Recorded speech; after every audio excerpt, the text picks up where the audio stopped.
राधे राधे। एक बार की बात है, भोलेनाथ धरती पर आना चाहा और बगल से गौरा माँ सुन रही थी कि भोले जी तो धरती पर जा रहे हैं। तो पार्वती ने हट कर लिया, स्वामी मैं भी चलूँगी धरती पर। भोलेनाथ जी ने कहा कि आप वहाँ मत चलिए और वहाँ आपको और हमको कोई पहचानेगा नहीं। गौरा माँ हट कर ली कि मैं भी चलूँगी। कलयुग में धरती पर अच्छे अच्छे लोग नहीं हैं। भोलेनाथ जी ने बोला हमको कोई पहचानेगा नहीं, आपको कोई नहीं पहचानेगा। शंकर जी ने कहा फिर नहीं मानोगी तो चलो। धरती पर दोनों लोग आ गए। जंगल में चलते चलते थक गए। पार्वती जी ने कहा स्वामी अब हमसे तो चला नहीं जाता, बहुत तेज़ से मुझे प्यास लगी है। शंकर जी ने कहा हम कह रहे थे कि प्यारी आप मत चलिए और तुम नहीं मानी। साथ में जंगल में कहाँ पानी मिलेगा, चली आई। तो पार्वती प्यास से व्याकुल जंगल में बैठ गई। तो शंकर जी अपने जटा से पानी निकाल दिया और पार्वती जी ने पानी पी लिया और तालाब में भर गए, ताल के पोखरे भर गए, नदी नाले भर गए। जंगल के पशु पक्षी जानवर भी आकर पानी पी लिया। सभी जानवरों के आत्मा में शांति मिली। स्वामी आप पानी जटा से न निकालते तो पशु पक्षी प्यासे मर जाते और मैं भी व्याकुल यहीं पड़ी रह जाती।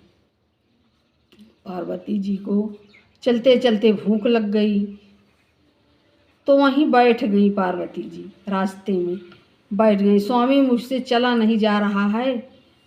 शंकर जी ने कहा इसीलिए तो मैं मना कर रहे थे, तुम नहीं मानी, यहाँ क्या खाओगी। चलते चलते एक साहूकार का मकान मिला तो भोले बाबा ने कहा कि चलो वहीं चलते हैं, दोनों लोग भोजन करेंगे। तो साहूकार के घर पहुंच गए। साहूकार से भोले जी बोले भाई मुझे आज खाना खिला दो, 2 लोग का। साहूकार की पत्नी ने कहा अरे आगे जा, अपना काम करूं या तुमको खाना खिलाऊं। शंकर जी पार्वती जी से कहा देखा पार्वती, धरती पर हमें कोई पहचानता नहीं। भले मेरे नाम की जप सभी कर रहे हैं लेकिन मुझे पहचानता नहीं। चलते चलते एक छोटी सी कुटी दिखाई दी बहुत दूर पर। वहाँ गए, देखा तो एक बूढ़ी माँ रहती थी और भगवान भोलेनाथ ने कहा माँ मुझे 2 लोग का खाना खिला दो। तो बुढ़िया ने कहा ठीक है बेटा, अंदर आ जाओ। बुढ़िया ने पानी पिलाया और कुछ सामग्री घर पर थी और कुछ नहीं थी। तो कुछ बाहर जाने लगी कि जाऊं मैं दुकान से ले आऊं। तो भगवान भोलेनाथ ने कहा माँ कहाँ जा रही हो। बुढ़िया ने कहा कुछ खाने की सामग्री बाहर से लेने जा रही हूँ। भोलेनाथ ने कहा माँ घर में देखो। तो बुढ़िया देखी तो बहुत सारा सामग्री खाने पीने का सामान रखा हुआ था। बुढ़िया ने खाना बनाया और कहा खाना खा लो बेटा। भगवान भोलेनाथ ने बोला माँ 3 थाली परोस दो। खाना खा लिया भगवान भोलेनाथ, पार्वती, नंदी बैल तीनों लोग खाना खाए। और बुढ़िया ने कहा और कौन खाएगा, और तो कोई नहीं है। भगवान ने कहा पीछे देखो। देखा तो पति पत्नी 2 खड़े थे। 5 लोग हो गए। तो 5 लोग का खाना उसी में से बढ़ता गया और बुढ़िया परेशान हो गई, बहुत परेशान हो गई।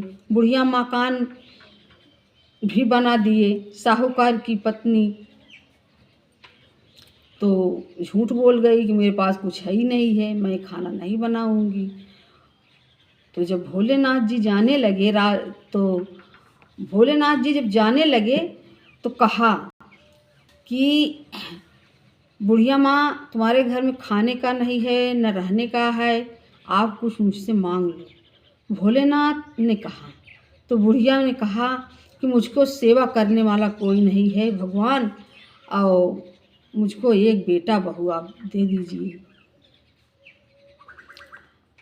तो भगवान भोलेनाथ ने बोला कि आप माँ पीछे मुड़कर तो देखो। बुढ़िया पीछे मुड़कर देखती है तो एक बहू एक बेटा खड़े थी।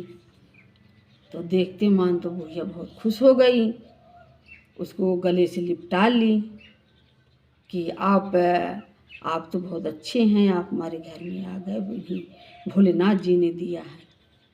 तो बुढ़िया बोली कि बैठो भैया बैठो। भगवान भोलेनाथ ने कहा कि माँ अब तो हम चलेंगे। कहें अरे भैया आप ऐसे कैसे जाएंगे, आप हमारा मड़इयो तो ठीक कर दें। मैं ऐसे बारिश में चू रहा है, टप टप टप टप टप चू रहा है, तो मैं कैसे रहूँगी, आप मुझे एक कुटी दे दीजिए। तो भोलेनाथ जी जाने लगे तो पैर से मड़ई को ठोकर लगा दिया तो मड़ई तो गिर गई। तो बहुत बढ़िया पक्का महल बन गया। जब महल बन गया भोलेनाथ जी चले गए, इधर बुढ़िया माँ अपना बेटे बहू में मस्त है, खुश है। तो कुछ दूर गए भोलेनाथ, तो बूढ़ी जो साहूकार की पत्नी थी उसी रास्ते से अपने खेत में रोज़ जाया करती थी।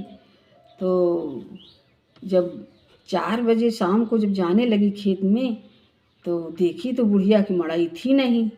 बोली कह रही बुढ़िया तुम्हारी मड़ई कहाँ गई? तो कहें कह भैया एक लोग आए थे, उन्हीं को खाना खिलाया, उन्हीं दे गए। कहें बोली कि परेशान हो गई, बोली कि वो लोग कहाँ गए? तो कहें कि वो लोग तो गए, बहुत दूर निकल गए होंगे। पीछे पीछे भागते भागते साहूकार की पत्नी बहुत दूर निकल गई। तो कुछ दूर जब गई तो भोलेनाथ और गौरा माँ नंदी बैल तीनों प्राणी जा रहे थे तो उनके पैर पकड़कर लटक गई। कहीं कि जो बुढ़िया को दिया है हमको भी दो, और मेरा लेकर चले आए और बुढ़िया को दे दिए। भोलेनाथ परेशान हो गए कि ऐसा नहीं, झूठ लगाओ इल्ज़ाम, मैं न तुम्हारा लाया न किसी को दिया, तुम तो मुझको 2 रोटी खिलाई नहीं। बुढ़िया ने मुझको खाना खिलाई, मैं उसको धन दौलत महल सब कुछ दिया। पैर भोलेनाथ की पैर छोड़ नहीं रही थी, नहीं छोड़ी। कहीं नहीं, हमको दोगे तभी हम जाने देंगे। भक्त के आगे भगवान भी मजबूर हो जाते हैं। दोस्तों ध्यान से आप लोग सुनिएगा। तो भोलेनाथ क्या करें, मजबूर हो गए। मजबूर होकर बोले, कहें कि जो धन आप तुम्हारे पास है वही धन आधा बुढ़िया को दे दो, आधा तुम ले लो, तभी हम तुमको देंगे। तो वो साहूकार की पत्नी बोली कि ठीक है भगवान, मैं इनको दे दूंगी। तो जो उनको धंधा था, खेत मकान रुपया पैसा जो कुछ था, आधा बुढ़िया को दे दिया और आधा अपना ले ली। तो भगवान खुश हुए, समझा सोचा, तो उनको साहूकार की पत्नी को भी उनका धन दौलत महल दे दिया और कहे कि हे भगवान, जैसे बुढ़िया को दिया और साहूकार की पत्नी को दिया, उसी तरह आपके भक्त जो हैं, आपके पूजा करने वाले भक्तों को भी